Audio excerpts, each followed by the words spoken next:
بسم الله الرحمن الرحيم. معاكم الدكتور محمد الحناوي، استشاري النساء والتوليد.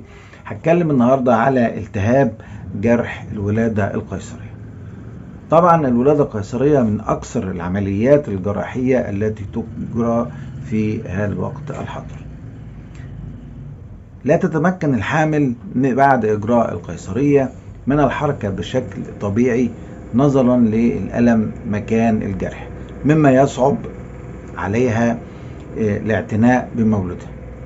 وفي بعض الأحيان تفاجأ الأم بالتهاب واحمرار مع وجود ألم عند الضغط على الجرح، أي أن هذا الجرح حدث له التهاب.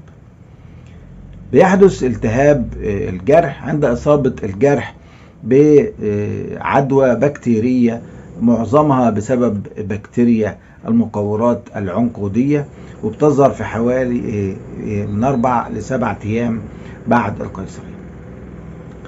طبعا أنواع الالتهاب كذا نوع. أول حاجة بنسميه الحصف اللي هو الامبيتايجو، بيبقى فقاعات بسيطة كده فيها سوائل بتوجع وبتسبب حكة.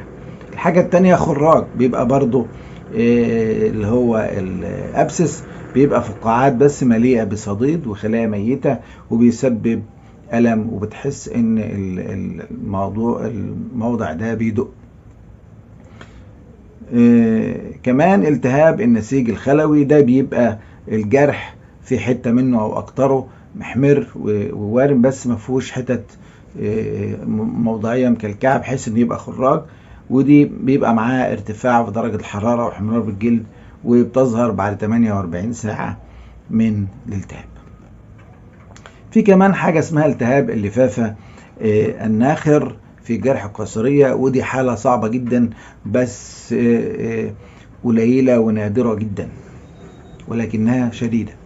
كمان في التهاب جرح جدار الرحم مكان القيصرية، وده بيبقى معاه سخونية ونزيف مهبلي ورائحة كريهة، وبيبقى برضه حالة شديدة وبتحتاج مضادات حيوية بالوريد وحجز بالمستشفى.